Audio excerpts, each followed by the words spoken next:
नमस्कार, अनु रेसिपीमध्ये तुमचं स्वागत आहे. तर मी आहे ना मोठा व्हिडिओ होईल म्हणून मी ह्या काय केलंय तुम्हाला असंच दाखवते.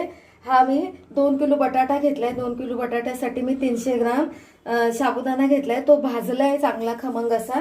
भाजून त्याची पेस्ट तयार करून घेतली, म्हणजे अशी बारीक पावडर मिक्सरमध्ये तयार करून घेतली.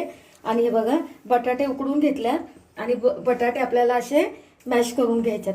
एकदम असे फाईन मॅश, एकदम असे एकदम बारीक होईपर्यंत हे करून घ्यायचं, मॅश करून घ्यायचं आपल्याला. तर बटाटा मॅश करून घेतलाय आणि हे बघा मी मिरची दळले बारीक आणि त्याच्यामध्येच मीठ टाकलंय, कारण मीठ टाकल्याने मिरची बारीक होते. बघा अशी पेस्ट करून घेतली.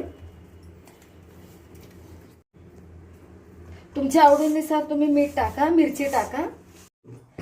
तर बघा आता मी मळून घेतलंय चांगलं पीठ असं. आणि मळून घेतल्यानंतर त्याचे असे छोटे छोटे छोटे गोळे करायचे. गोळा आपल्याला असा ठेवायचा आहे.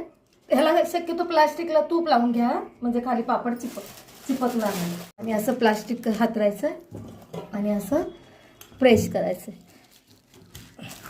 हे बघा पापड किती छान. तुम्ही प्रेस करून पण करू शकता, पण मी प्रेस करूनच करते. पण थोडे जाड झाले ना की मग थोडे हाताने असे पसरवा, म्हणजे ते पातळ बनते. बघा ह्याला 2 दिवस, पापडाला 2 दिवस कडक उन्हात वाळवले आणि हे पापड बघा कसे तयार झाले. तळलेने एकदम पांढरे शुभ्र बनतात.